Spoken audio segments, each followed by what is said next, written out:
Hello,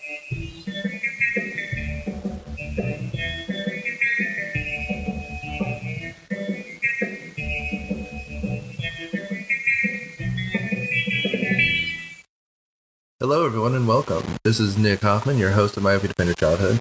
We're rounding out our Harrison Ford month, and thanks to some loyal voters online, we have chosen our holiday theme for next month, which is traumatic animated Disney movies. We even have a Christmas gift coming for you, so awesome. Next, and possibly even more important, the Patreon is up under Here Be Tigers. We are attempting to do a group Patreon with the Geekly Oddcast and Otter Worlds, and the development of Here Be Tigers. There's some content online. We will release our episodes early there, but what we're starting for next year is another series. Our spin-off, Mission Briefing, was one of the most popular things we did, so we thought that would be a good thing to do again. We're going to start with the Aliens movies, so, come enjoy that. It'll be great. But other than that, you'll notice that we are growing, we're expanding, we're trying to make this myopia thing work. So anything you can do to encourage us, engage us, would be great.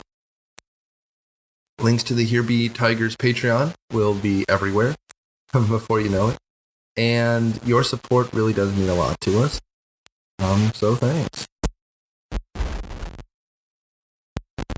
Also, if you're not doing so already, follow us on Facebook, Twitter, Letterboxd. Everywhere you can find us, we're there. So, enjoy Patriot Games, and we'll see you in December for, traumatic Disney movies. Thanks, guys.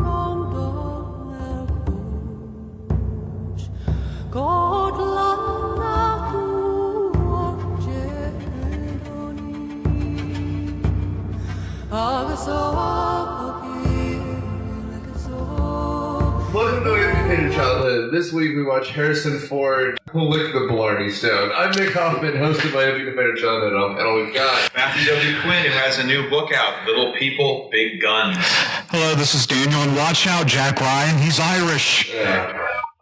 So this week, following our, I think, pretty good episode on The Fugitive. Yeah, that was pretty good. This is such a dad movie. This is like the biggest dad movie that ever dadded. Yeah, this is a dad movie where, the kid is dozing off and he punches him and says, "This is why a good man needs a gun. This is why Dad has a closet you can't go in." Is this the origin of I Need My Family Back? Because this is 92. I don't know, man. Maybe. Full disclosure, I know nothing about Tom Clancy or his video game, well, I know his video game universe, I guess, but I know nothing about his books. I know nothing really about the movies. I'm coming in blind here. Is this par for course with what he'd usually do? Yeah, and frankly, this is a solid thriller. We gabbed about during it, but this is Have we said what movie we're actually doing yet? Patriot Games. Yeah. I don't think so. Well, but here's the thing. This isn't a radio show. People see it in the name of the feed. Patriot Game.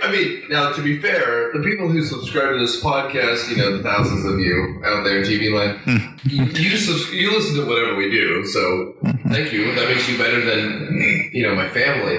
But for the rest of you, yes, this is Patriot Games, which I guess Dinesh D'Souza didn't claim in time. I guess not. That's not. Dinesh D'Souza's Patriot Games. What would that look like? It'd be like chess, but Trump is the king. Oh, the Black King would be Obama, and he'd always lose. I was thinking going to prison for campaign finance violations and saying it was your duty to do so. Well, don't worry, he was pardoned. Oh, boy. I mean, it could be Roger Stone's Patriot Games, or, That's a real pretty Nixon tattoo you got. Or for our fans up in Boston, it could just be Tom Brady's movie, which also would involve probably Roger Stone. And Dinesh D'Souza. Dinesh D'Souza. Not too many people appear with MAGA hats on TV. Oh, Tom Clancy totally would be if he was still around, don't you think? He's alive. No, Tom Clancy died a couple of years ago. Really? Yeah. Then he's been accepting all of my love letters. Jack Ryan, it turns out, is actually real. That's funny. Just for the record, he died in 2013. Really? Mm-hmm. That's a shame. I mean, and here's the thing. I do actually enjoy some of these books.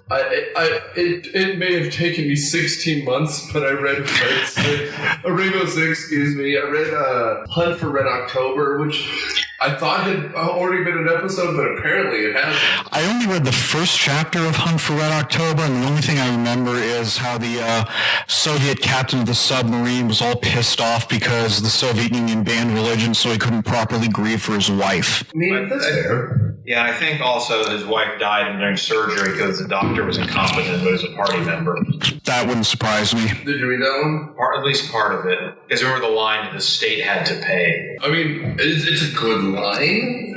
I feel the same way whenever I drive through Tennessee, that the state should pay. That's a joke 'em up. I think It was Florida that had all the toll roads. I'm paid to do comedy. Sometimes. Wait, you're getting paid? No, I'm kidding. Not for this. There's not some secret money line that we're not aware of. No, well, I mean, it's called Cineprov, but I think only Larry gets the money. He runs around naked or pays his wife to. I don't know how that works. They don't listen to this. So, Sudsy, can you give me a synopsis of Patriot Games? I can try. Okay, so Jack Ryan was a former CIA analyst who's now a history or military strategy professor at, where is it? Naval Academy in Annapolis, right? Oh, thank you. And he's visiting the British Navy class in London, and while there's an IRA attack that's trying to kill a member of the royal family. Jack Ryan gets involved. He kills one of the IRA members' younger brothers, so that guy swears revenge, and away we go. That guy being Sean Bean. Yes. Well, only through the whole movie. Up until the tail end, yes. So did Trevelyan, so I mean... Yeah, he is the villain, so this doesn't really count as a Sean Bean always dies sort of thing. Except that it does because, brace yourself, Sean Bean also continues to always die. I think that dude from Highlander. You have to sever his head. You mean the Christopher Lambert? Good lord. The thing about Patriot Games is that, once you get into Patriot Games, you cannot survive Patriot Games. Now, are you Christopher Lambert or Peter Lorre? Is there a difference? The non-mutant Mexican equivalent. That one. Major Tory. Just call me T. So regardless, we end up cold open, London. British people, T. And then, Harrison Ford knocks out an Irishman, takes his gun, shoots said Irishman, then shoots other said Irishman. Sean Bean unfortunately survives. And Jack Ryan gets shot in the shoulder. Yeah, and becomes a war hero. And then they just keep showing pictures of him. I guess he was a Marine? Yeah. So we keep flashing back to A Few Good Men. I would have seen... We can handle this movie. I would have pictured him more as the Jack Nicholson character than the Tom Cruise character. Oh, 100% every day of the week. You film it now, you don't get any of that Jack Nicholson intensity, like yelling. You just get that long look. You're just like, you gonna fuck with me, kid? Yep. I know. Well, here's the thing about Tom Clancy that always sort of got me. The dude knew everything there was to know about military hardware and military strategy. You could tell that he'd done his research, but he just could not write characters that well. I mean, if a leprechaun shot out of this movie at one point, I'd be like, yes, the villain. Yeah. You never get to hold with me, Lucky Charms. Charges return. I compare him, though, to people like John Le Carre. Is that how you pronounce his name? Yeah. Le Carre? All right. And he actually was trying to get into his characters' minds when he was writing, and Tom Clancy never tries. Here's the problem. Honestly, 100%. There's two people, James Bond and Sherlock Holmes. I love both of them. I love the books. I've read the books. I've seen all the movies. They are the stars of the show. Everyone else is a cartoon character, right? I mean, Watson's fine, but otherwise you're just like, my husband died. I was the greatest person I ever loved.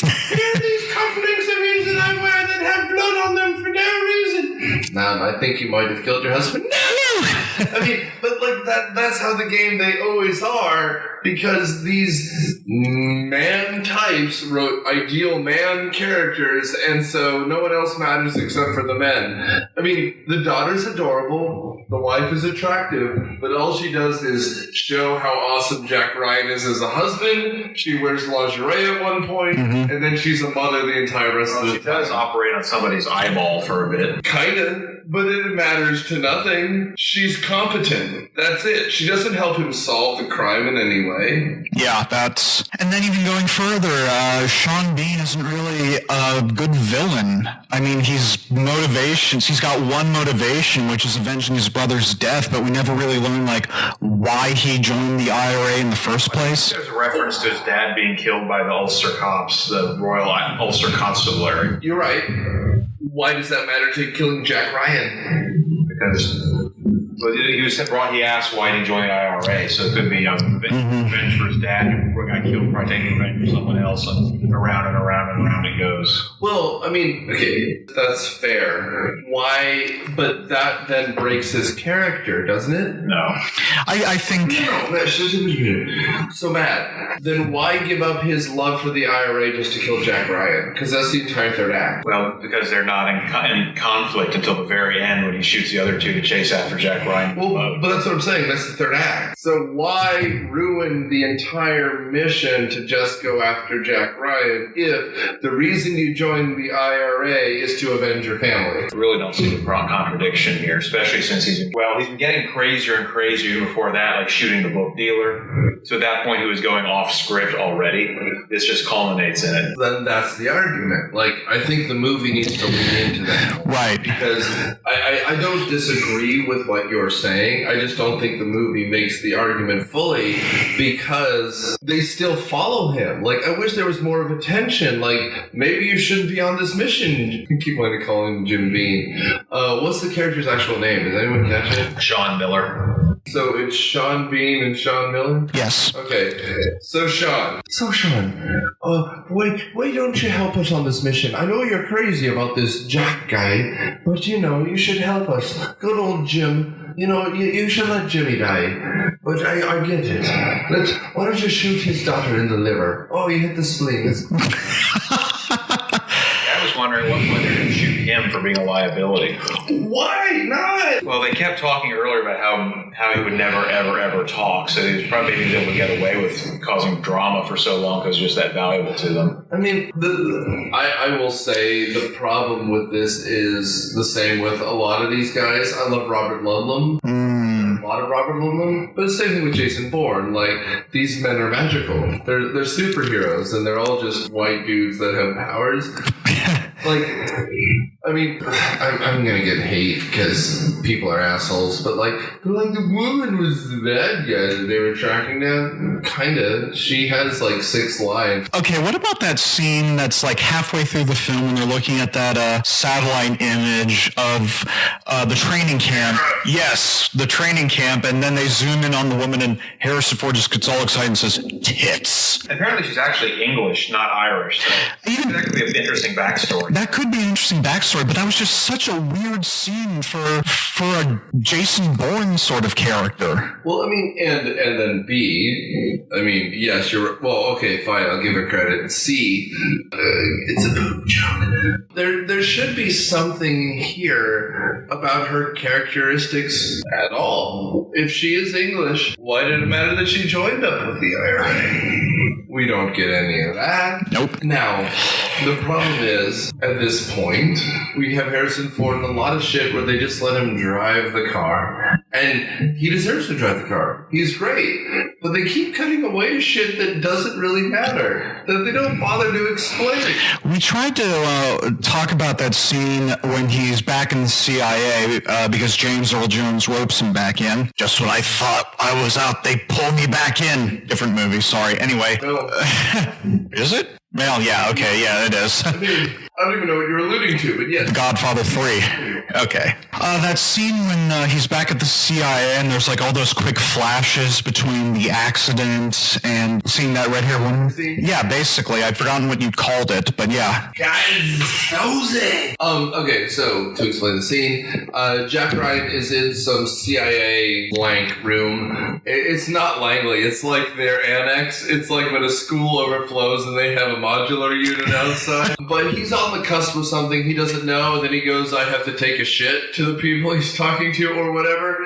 Then he goes into the bathroom, and a woman comes out of the stall, and she goes, I guess one of us is in the wrong bathroom. Which is a really weird line, because if you come out of the bathroom and a woman is checking herself on the mirror, your first line is, what if this is in the bathroom? It's like, and then you just walk away. You ignore the man who's having a PTSD attack in the window. I'm sorry, you do. But, and then there's a 35 second to minute long montage of him just realizing long hair. I mean, it's practically a scene out of like a public broadcasting kids show where you're just like, triangles, there's another triangle. And then he's just Is it just a bill sitting up there on Capitol Hill while we're at it? If only. At least that I could understand for the thing. Well, here's the other thing about this movie compared to The Fugitive. The stakes, to me, never really felt that high. Well, and also, Sean B. needs more to do. Yeah. Like, because Tommy Lee Jones is right on the cusp of an Academy Award. In this movie, Sean Bean is just like, I'm in a prison cell. I'm going to kill you. I hope you're bloody proud of yourself. I mean, now, he deserves, like, an award for something, because he's just, it's all expressions, though. He doesn't get that many lines in this movie. I mean, honestly, right? Yeah, not really. We just don't find out a whole lot about him. I will also say this movie is kind of misdirected in that we don't know who's telling the story most of the time. It seems like there's goings on, but there's not a narrative. Like, I wish there was more panic from Harrison Ford trying to figure things out, or if it was occasionally cut to Samuel L. Jackson trying to figure. The other thing we haven't really gotten to is how incredible this cast is. Yeah. His wife is Ann Archer. Samuel L. Jackson, Richard Harris is in this as the head of the IRA. Sean Bean is in this. Phil Jones. Thora Birch is in it when she was still a child actress. This movie is incredibly well acted, and I have no complaints on the actors. Even no one who plays the English Lord, what's his name? Holmes? Is the actor anyone? Let me take a look. James Fox is his name, and No. I mean, even he does his druthers, right? Everyone is good in this. Even the director is fine. It's just that the script has nothing to say about any of these people. When I was talking also about higher stakes, correct me if I'm wrong, Matt, because I know you're more familiar with this than me, but Hunt for Red October is about a nuclear sub going rogue, right? So potentially a war could start. The Sum of All Fears, a nuke's gone missing and ends up destroying Baltimore. Those are stakes that shows the impact that Jack Ryan's work and the people that he's around have on the world. So that's important. In this one, I mean, protecting a member of the royal family, who cares? Well, I think in the book it was Prince Charles and Lady Diana, but I mean, if you like Jack Ryan the character, he's got a bunch of IRA guys who are going to murder him. So that's, if you're into the character story, if you like the character, then there's some high stakes even when one guy's going to die. This allows us to play a game we haven't been able to play before. And Sudsy, I know what you're going to look up. When did she die? Who, Diana? 97? Oh, then this should definitely have been about them. Yeah. But although were they divorced at this point? I think so. It was soon, though. They were divorced for a few years before she died. But I was going to say, Matt, this gets to play a game that you usually play on the post after this. And if you're not subscribed, according to Quinn, look it up. It's actually a really good blog that doesn't link to us on the episode every time, but it usually does. So you should look it up. And if you're not on it, it's great. Matt knows that we check it constantly. Thank you. But I was going to say, this allows us a rare opportunity to play the game, how to fix this movie. See much of a problem with it. No, I'm not saying it's bad, but I think what would have been better, at least in my mind, is that if this third act turned into the Purge, the first Purge movie, which is that the whole thing, or the end of Skyfall, which is that the first act and a half is the fact that, Sean Bean isn't dead, or Sean Miller isn't dead, or, a guy named Sean is out to kill his family, and he's preparing for an attack on his house, right? Because effectively the movie is halfway between Scream and Skyfall, where they're surrounded by guards, and the guards keep dying. Like, it is a horror movie. I know I referred to that whole house invasion bit as Tom Clancy's Straw Dogs. Yeah. I felt proud of myself. It's Straw Dog 6. I think that would have made it a better movie, because, the first act is an action movie. The second act is, a psychological thriller. I think all of them thought, except for Jack Ryan, that Sean was dead. They see, he's staring at the screen, see someone marked living on the map, and then the satellite goes out of range. Yeah, but that should be the middle or to the end of the second act, so that the whole thing is who's going to show up. Is he going to show up, right? The family's trying to play for normality, and then Jack is kind of itchy that someone's going to show up and try to attack the family, and they think he's going nuts. I think that's a better third act, right?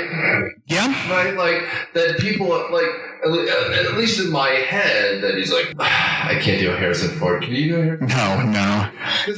Only Harrison Ford can properly do a Harrison Ford. The thing is, I don't think anyone would ever doubt Jack Ryan if he's convinced that someone's going to invade the house and they turn into a bunker. But they do! Don't they? Because the wife says, "Oh, he's dead. Stop watching the TV." I don't remember that. Yeah, there's a scene where, and this is not to argue with you. This is a scene. You look rough, like I'm fighting. But there's a scene where they're having breakfast, and he's talking to his daughter, and she's like, "Do you want toast or toast?" They're like, "I want pancakes." There's not time for pancakes. Do you want toast or toast? And the head of the IRA is on the screen, right? She's like, and he goes, "I don't know if Sean is dead or not, but this wasn't an attack by an IRA." And then he just stares at the TV. Yeah, I remember that. That's what exactly it's supposed to be. He's supposed to realize that his family's in danger, and no one else realizes they're in danger, and he doesn't want to tell them that they're in danger. I thought you were going for is that everyone thinks he's insane, and it turns out he's right, but no one would ever think Jack Ryan is wrong. No, I think that they should take it further. I think the guy with the goatee should challenge his sanity. He does challenge Jack Ryan that one scene after the flashbacks. That's the one time. Yeah. I think that should be the theme, because they challenge it at the very beginning. A bunch. He goes, "Jack, I think you need to be..." And when he offers to be on the case, he goes, "You shouldn't be on this, it's too close to you." And then he just turns out to be an ally. And the guys will contend, I thought he was the inside man instead of the bodyguard, because that would have been a better movie. Yeah, I still don't... Did we ever figure out who the inside man was? The one who they were kneecapping in the basement. Right. He was a bodyguard from the Lord. The one who said Jack Ryan invited you to his house. Oh, right, that guy. Remember that scene? Yeah. And I don't even remember his name. He's not established. Okay. He shows up in every scene that the Lord is in, but he doesn't have enough to do. That's why I wanted it to be Goatee Man, because at least he talked to... it'd be easier for the IRA to turn someone in the British government than in the American. We're not talking about a logical thing, we're talking about a movie. I agree with you, Matt. I'm just saying, like, I mean, you're looking English right now. You're wearing a raincoat. We're talking about a movie, and in that case, we need someone who looks like they could be. Like, someone who's arguing with Jack Ryan. The problem is everyone who argues with Jack Ryan, the next scene, they're like, Jack, you're right. That doesn't make a great film. Yeah. I'll argue this is still a pretty good movie. We'll get to the end, but... Do you know what the best Jack Ryan movie's ever been? I know what you're going to say, but I'll let you say it. Okay, thank you. Air Force One. Yeah. Air Force One is the best Harrison Ford, Jack Ryan movie that there's ever been. Well, that'd probably be a little more plausible than some of the later events in the Jack Ryan books, like the war with Japan. Yeah. Well, I mean, even not reading the books, Jack Ryan is two things. He's a Harrison Ford. He always will be. He always should be. But B, it's a grounded character. He's a dude. He'll take a punch, but it's not going to leave him unscarred. Plus, there's stakes in that movie. I know a big part of the conflict here was that his family's in danger, but that's the exact same conflict in Air Force One. But it matters more because he's in a much more important position where if he screws up, then people are going to get hurt. And I mean, the thing about Air Force One, which is an episode 150 episodes ago. I still like that movie. I love that movie more than I should. The point of the podcast is it's self-effacing, it's rending your garments, it's, self-flagellating. Well, but then of that, we watch Spawn again. Oh. No. But that's the thing. I rend my garments and say I liked The Fugitive. It's a flawed movie, and Harrison Ford would rot in prison for all eternity for stealing an ambulance from the hospital that had one ambulance when people are dying, and being like, I have to save my family. It doesn't matter that you save your family. People died because you stole a fucking ambulance. And yet, it's a great film that I will watch again probably 15 times before I die, which could be at any moment. But here's the thing. If we're talking about the IRA, why is there no talk of the metric system? Catholicism? I do have one IRA guy is talking crap about the Catholic Church and birth control. He does. What you mean right before the guy shot, he's like, I'm not going to put on the condom because Jesus said if I wrapped it up, I'll burn in hell. Yep. And then he got shot in the face. So he's probably burning in hell. Because if we've learned one thing from Jason Voorhees, if you're killed by a serial killer for venial things like a Hummer, you're going to go to hell anyway. Mm-hmm. I like the idea that he said he'd go to hell for wearing a condom when he hired a prostitute. The man knows his Catholicism. Vatican II, in his business. You're not wrong. I'm a Catholic. I get it. I have my bobblehead JP too. We're good. Is that why you keep that life-size Buddy Christ upstairs? Our Savior, so maudlin up on the cross. He came here to give us the willies. That's due for a rewatch. Yeah. Not an episode. I don't think Dogma's an episode. We could talk about that later. Fucking Protestants. I will say, though, I will rewatch it with you any day of the week. All right, man. All right, so let's get to the end of this Patriot Games. Sean Bean escapes from prison in Britain, comes to America, tries to kill Dr. Ryan Jack's wife and his daughter, fails, flees to Libya, apparently escapes a raid by the British, and comes back to America. How, it's not entirely clear. I have a very specific set of skills for them. Well, we're also... Teleportation. That was another thing that I didn't quite get. That is a necessary skill. Using the power of whiskey and Bolshevism. Have you heard of the metric system, Boyle? 3,000 miles. It's only 2,000 kilometers. I could walk 5,000 miles, and I could walk 5,000 miles. Well, another big thing about that is... Another big thing... That was a Scottish song anyway, you know that, right? Yeah, but my accent torrent. Okay. 'tis a fine song, but 'tis not an Irish ballad, English. It might be Sassenach. Yeah, well, that's another thing, though, about that is part of the drama is supposed to be that his family was targeted and his daughter lost a spleen.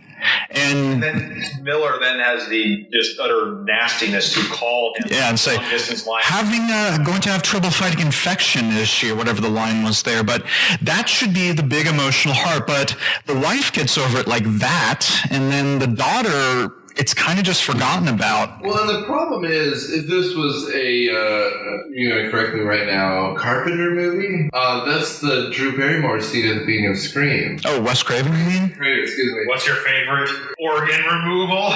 Well, but that's the thing, right? Like, so I heard your daughter lost a spleen. Like, that's a really unsettling thing, because,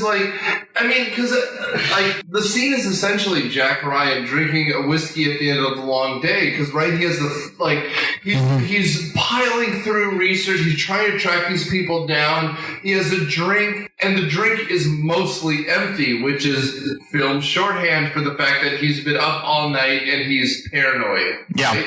He's at the end of his rope, and then the fucker calls him. This is a scene out of Silence of the Lambs, right? He's at the end of his rope, and he's like, "Oh, you want to get me Lucky Charms?" It's just such a weird card. Because using up all of the IRA's money on long distance calls just to troll you. Yeah, I got a blue box from Captain Crunch. If I blow my whistle, if I blow my shillelagh right into the hole, I get free. Wait. So are we suggesting that Sean Miller had a warp whistle and that's how he got across the Atlantic Ocean? So I'm going to put you in your place right now. A colleague of mine at the school I teach at, I'm not going to mention names, was showing the Pirates of Silicon Valley, which we reviewed on this show, and you were on the episode. I don't believe I was on that one. Oh, fuck you. You were on the episode. Yeah, because I remember Steve Jobs is an asshole. And you got out of a Captain Crunch box, there was a weenie whistle you could do and blow into the phone at the right frequency. Right. And get free long distance. That was my illusion. I have fuck face. Previous episode, Patreon feed.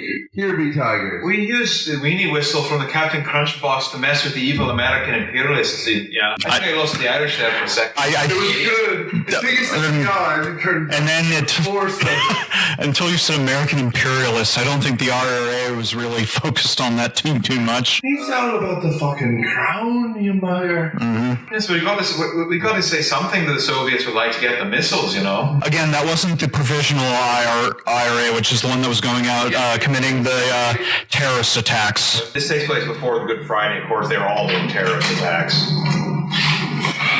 We're going to get into this now, Matt. As our host fixes himself another whiskey, there were a whole bunch of different groups in the same way that there are with other terrorist organizations around the world. And it seems almost like they were doing some kind of power play within the IRA. Like they were hiding in Libya while the British purged all the others. That's probably what was going on. And like Richard Harris, the whole reason he could be out in public, because, if he was the one that was doing it, he'd have been arrested like at the start of the movie. I like the idea that Richard Harris is the good terrorist. Like, the whole thing is we don't have to get into it now, but for those of you who don't know, as a historian, the IRA is a weird situation where between the nation of Ireland, which is formed right after World War I, and North Ireland, which is still technically part of the British Isles, the Republic of Ireland was it was after the revolution in 1916? Right, and then they refused to be a participant in World War II, which causes all sorts of tension. Regardless, after that, there's significant tensions that build. There's an original IRA that starts between 1919 and 1922, blah, blah, blah, blah, blah. By the 1980s, late 1980s specifically, there's something called the Troubles, because of English, and they can't think of adjectives or creative names for anything. They understate things, the English do. Well, that's why you leave Salem and then end up in Salem, or Plymouth to Plymouth. Yeah, and you leave Old York and end up in New York. Yeah, low-level civil war that kills 3,000 people doesn't really roll off the tongue very well. Call it anything, but the trouble sounds like the kind of thing you deal with when the roads have erosion. The trouble, or you didn't reheat your food from last night well enough. Or when you have bad YouTube reviews or iTunes reviews and review iTunes, or please download iTunes. Better reviews. Yes, that would be nice. Amazon reviews, Pornhub reviews, please. Right? Wait, what's this about Pornhub? Are we on Pornhub now? Anyway, watch Dairy Girls on Netflix. Yeah, there's a whole great backstory to the Troubles in that whole period. What was that movie that Steve McQueen did? Not the director, not the actor. It's named after a guy. No, it's about IRA prisoners who go on a hunger strike. Yes, I know exactly what you're talking about. I do remember there was a movie I saw most of called The Wind That Shakes the Barley, which was about when most of Ireland became independent, the ones who wanted to keep fighting the war and also were much more radical in terms of social change, still kept going, and their own comrades had to kill them. Very sad. Is In the Name of the Father? That might be one. I think that had Daniel Day-Lewis in it. Yeah. It says one called Hunger. That's in 2008. That's the one I was thinking of, is Hunger. Yeah. Steve McQueen was dead by then. The director. The director, not the actor. He also did 12 Years a Slave, that guy. But there's actually an interesting backstory, but trying to put Jack Ryan in the middle of it, it's like, why is an American sticking his nose into something that doesn't really involve him? Well, I mean, here's the thing. I like the opening scene where he just happens to be there and his family gets involved. I just wish earlier on the obsession with Sean Bean and his family was more clear. Like, the problem is the movie tries. It just doesn't go, it doesn't commit, right? Like, I don't know. But the problem is Jack Ryan does everything right. That's why I wish the third act was more chaotic. Or it never felt like anybody was actually in danger, is the other thing about the third act and the home invasion. When his daughter goes home, Lord Holmes also comes to visit Jack Ryan as a thank you for saving him back in London, and the IRA shows up at his house to try and take Lord Holmes hostage and kill Jack. It doesn't work, and Sean Bean gets blown up. Spoilers for a 26-year-old movie, but blown up after getting impaled on Chekhov's boat anchor. Yes, that's right. Just having like 5 establishing shots of the boat anchor, so someone's getting speared on it. Right. Yeah, it's not at all subtle. But that's the other thing, is there's no tension to it. It's like at this point everybody's going to survive. Yeah. It ends with a boat chase because they so badly want to be a James Bond movie. It ends with a boat chase, and the IRA gets on one boat and they think Lord Holmes is on the other. But even you, Nick, watching the scene's like, guys, those boats are clearly empty. Yeah, everything about the final scene just feels vapid. And the problem for me is you set up such an interesting scenario where a man is trying to defend his wife and child in a house that he thought was previously secure. Everyone around him is dead. Because after the original threat, they fill it with FBI and CIA agents, and the local PD are around, and then they all die. It's taken. That's why I alluded to The Purge earlier. It's like that first Purge movie, and then they're like, but what if there was a boat chase that no one can see because it's at night and there's fog? Yeah, and a thunderstorm, and It just turns into the perfect storm, and it should have been Face Off, right? Like that end scene. Yes. But you know what I mean? Like, there's no action. It's just like, it's obstruction. And it's a shame because for the whole time, Jack Ryan is the one that's right and everyone else is wrong. It should have been an X-Files episode, because it's not only that Mulder and Scully are working to the same goal and Scully is against him and Mulder is right. It's that they're at the right moment become superhuman almost. The one point where Jack Ryan is not superhuman is at the end, and he's fighting the fog and the spray, and his hair looks like garbage, and you're like, where was Harrison Ford for the last 20 minutes? He should have had us show off right in the house. I think in the books it was in the house. I remember they got to the house by a boat. I don't remember a boat chase going away from the house.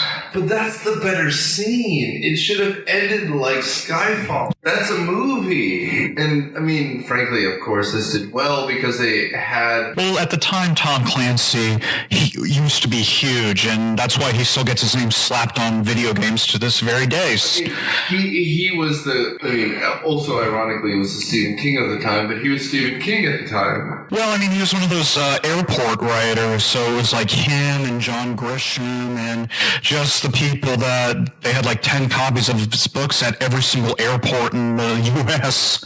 By the way, I realize, God bless her, J.K. Rowling is the only one person like that now, isn't she? Because, like, you're right, because back then it was also, and John Grisham. Yep. I think James Patterson might be. That's another one. But because at the same time, from like 89 through like 9/11, that beautiful day, 9/11. They brought Tom Clancy on the air to talk about crashing a plane into a building as a terrorist attack because he did that in Dead of Honor first. I think I know what he's talking about. CNN was interviewing him when the North Tower collapsed. My favorite story about that, in a weird way, not in a perverted way. I mean, I remember where I was on 9/11. Ghost of America. The Lone Gunman. Yes, that X-Files show. Listen, so for those of you who don't know, there was an X-Files with Mulder and Scully. It's a beautiful show. If you haven't seen X-Files, unsubscribe until you watch at least the first season. Great. Watch Home. That's a good episode. First season might be the best first season of television. I put it on par with the Sopranos. Mm-hmm. It's whatever. So there were some nerds that called the Lone Gunmen who were friends of Mulder, who were just conspiracy theorists. Essentially, imagine Alex Jones, but, fun-loving. Yeah, more adorable and innocent. Kind of. I mean, you're right, but you realize that they're essentially Alex Jones. They got their own spin-off, and their first episode is that the government is going to fly planes into skyscrapers, and that came out in August of 2001. I mean, that's not a joke. That happened. That's straightforward. And then episodes happened, and then 9/11 happened, and then... The Lone Gunman was canceled. Did you see how they were brought back, or at least one of them was brought back in the revival? I did. That was weird. That was weird. Especially since their death in the show is phenomenal. It's a perfect ending for those guys. They uncover a conspiracy and they decide to save the world by sacrificing themselves. The fact that you resurrect them... Well, it was only the one, and I don't know if he was really resurrected, but... We'll talk. Watch X-Files! It's a good show! I would like to talk about it. We can't do that. We can watch the X-Files, but first let's talk more about Patriot Games. Party time. I would like to get my shamrock shake. You guys ready to talk about the end? Okay, so villain's dead, and one of the whole subplots is that Dr. Ryan, not Jack Ryan, but his wife, yes, they're both doctors, which leads to some confusion because there's scenes where they'll call Jack Dr. Ryan and her Mrs. Ryan, but anyway, she's pregnant, apparently. They're expecting another child, and at the end, her gynecologist, I guess. Zelensky, whatever his name was. Any name that starts with the Z is made up. They call, and then there's that 2-minute scene about Jack and his daughter debating whether or not they want the doctor to reveal the gender of the baby. And then it cuts to credits before we actually find out, which I'm sure that's how the book ended. Yeah, no, it cuts right to... Well, it cuts right to Lorena McKinnon singing something, but... Yeah, I'm pretty sure that was Enya. I was joking. I mean, it probably was Enya.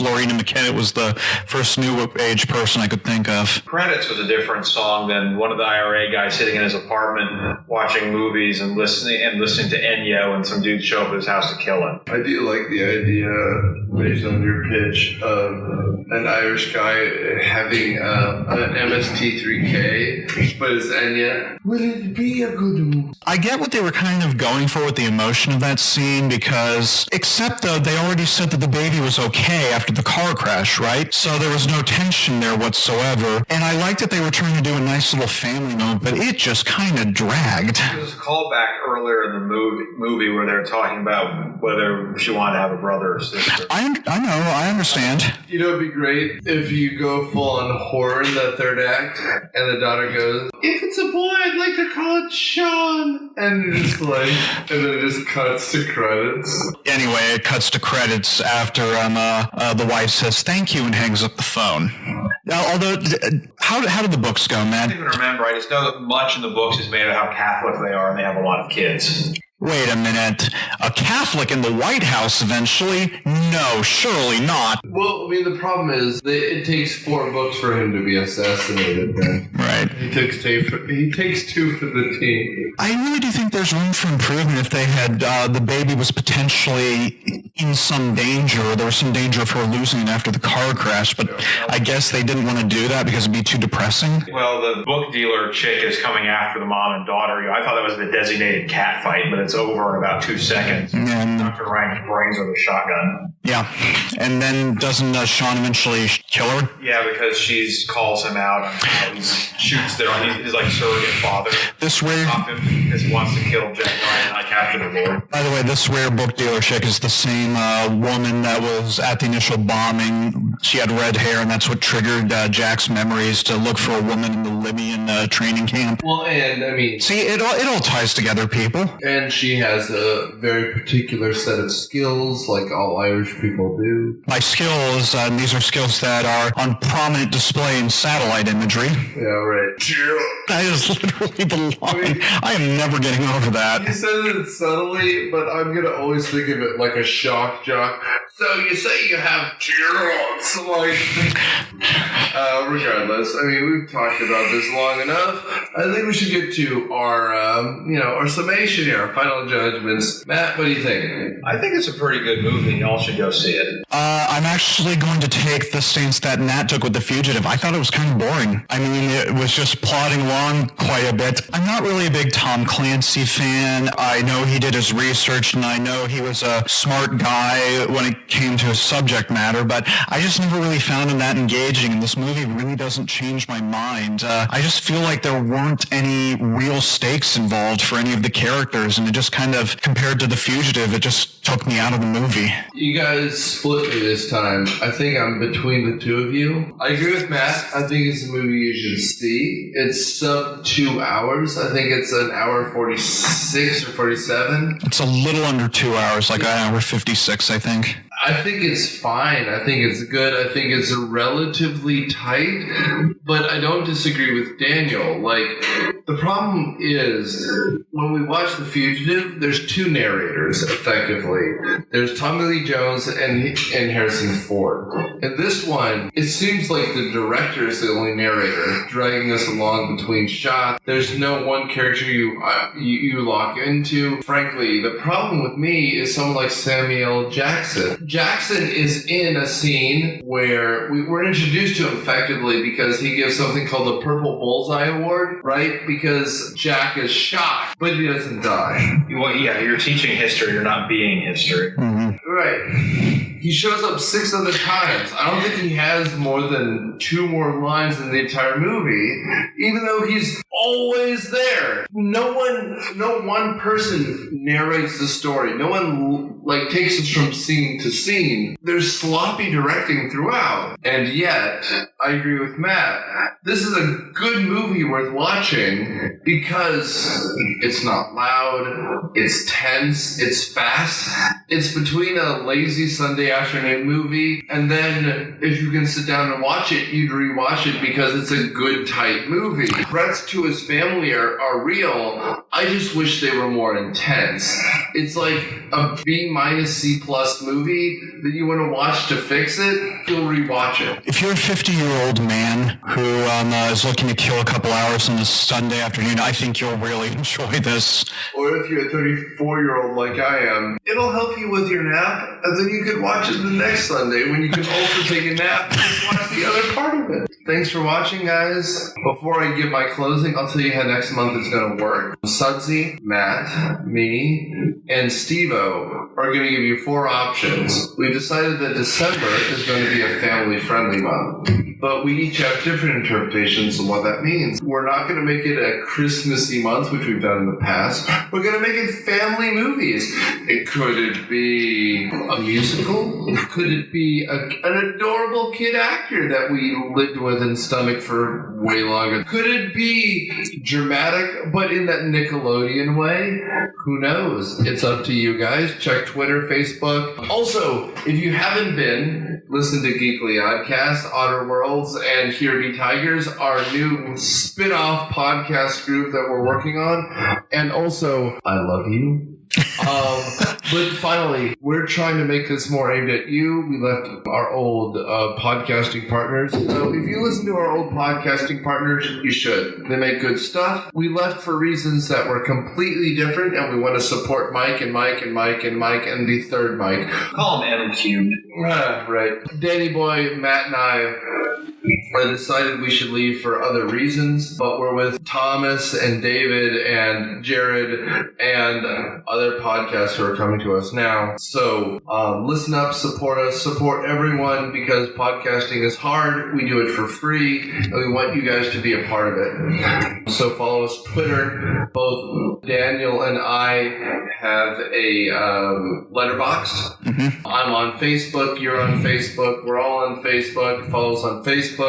And at this point, I'm announcing we have a Discord server. So if you're on Discord, you can chat with us directly. And we're going to set up our Patreon through Here Be Tigers and Geekly Oddcast and us, so you can be part of that as well. Matt, Daniel, do you have anything? I can't really think of anything I've got going on. I still do stuff for popdose.com, so please check them out. Yeah, I mean, Nick mentioned I've got my blog, The World According to Quinn. There's also at Matthew W. Quinn on Twitter. And, of course, my Amazon page. And he's got a new book out. Little People, Big Guns. Matt. Glorious bad taste. Matt and I argue about movies constantly on this podcast, and I want to say I respect him and Daniel more than anything on movie reviews. And so, here's the end of the thing. My frozen heart is starting to warm, Nick. Oh, buddy, I love you to death. Read his reviews, because honestly, him and I disagree on this shit, and read his reviews on how to fix movies. We disagree on that too, but that's why we get along, because we disagree on it. He respects my opinion sometimes. I respect his opinion sometimes, but that's how these things work. Daniel writes crap for Pop Dust. I don't know how to describe it. Is it crap they pay for? So that's probably, if it is, that's a good thing. I wish. Yeah, right. Fudge. I think it's good stuff. Well, some of it turned out okay, I think. But here's the thing about it. We respond to you guys as much. Sudsy, Quinn, they do stuff because people read it. We do stuff here on Myopia because you listen. That's why we reach out to you on Twitter. That's why we reach to you on Facebook. For the 10,000 of you on Twitter, to the 700 of you on our Facebook page, to the people of you who follow me on Letterboxd. That's why we do it. So tell me what you want, because next month you're going to depict what family movies we do, and I can tell you because Steve grabbed me by the collar and looked into my eyes and said, if you don't do Rush Hour in January, I'm going to punch you. We're doing Rush Hour and another cop movie in January. I'm aiming for Kindergarten Cop. You guys and your interactions tell us what to do, so keep participating. Or else I'll keep annoying Nick to have us do the MacGyver 2. You really want me to do that? Stay tuned next week, every future week, as long as we can imagine that my prostate holds out. We will do movies until IMDb tells us to stop logging in. So, thank you guys. December's coming around the corner, and as I log out every time, stay tuned next week and every future week as we put a piece of your past on trial. Thanks, guys.